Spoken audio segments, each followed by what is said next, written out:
Hi, I'm Mark. And I'm Valerie, and we're at my home. So today we're going to talk about the Nest Protect smoke and carbon monoxide detector. And the reason we're going to talk about that is that the other morning I got woken up, if you recall, with this beeping sound. Well, it took a while for it to wake you up. It woke me up earlier than you. Yeah, but it was only a small beep. Yeah. And the reason why it was beeping at us is about a month and a half ago, I got an alert on my phone from Google through the Nest application and telling me that, hey, this smoke detector is expiring.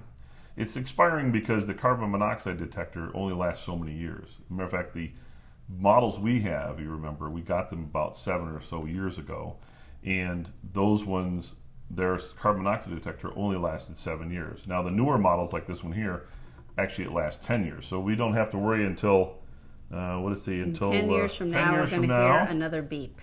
Yep, so we got until the 7th of September of 2031. Wow. That's a Ooh, long that's time. a long time. We really love the Nest Protect in our house because it's got a smoke and a carbon monoxide detector built in. It works with the Nest app, and the really nice thing is that we have 8 of these in our house, and they all talk to each other. So if one goes off and senses something in one room, all the Nest will go off and it'll talk to us and it'll say smoke is detected in the bedroom. Yeah, Or exactly. carbon monoxide is detected in whatever. We haven't heard that one yet, thank goodness. But that's a little scary. But it's nice that both are built in. And like Mark said, the carbon monoxide sensor is the thing that expires after a while. So now this new one should last us about 10 years. Yeah, the other thing happens too is it does a self-check every month to make sure that it's working, and if there's anything wrong, it'll actually tell you as well, which is really nice. What's All this right, great? what's in the box? It's very tightly wrapped. All right, here we go.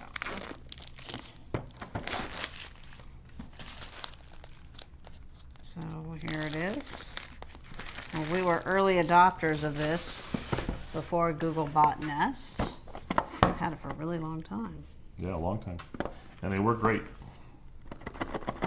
Oh, this is one of those things you can't get it open.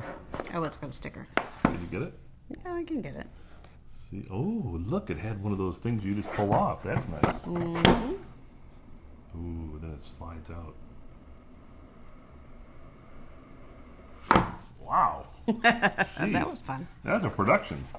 All right, so here's the instructions. So they got great instructions, and I'm not going to show installing it because it's fairly easy to install. But basically, just follow the directions they give you in the app when you have an app that you put on your phone, and it walks you right through setting it up. So these are the wires. So now the important thing is this comes in 2 styles. It comes in wired. So like in our house, all our smoke detectors are electrically connected up, have electrical wire hooked up, and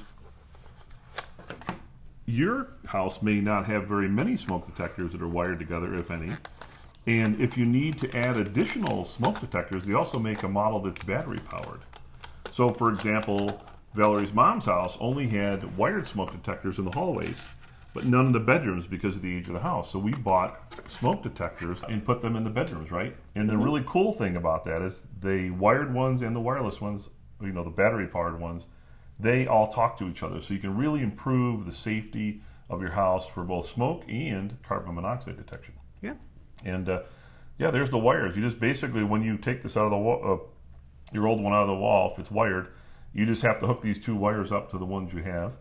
And this thing here then just snaps into the back of this, and you're connected up. And of course, they give you a little mount. So this mount, you just basically hook this to the ceiling, and they give you the screws to mount it into the ceiling with. And then all that happens is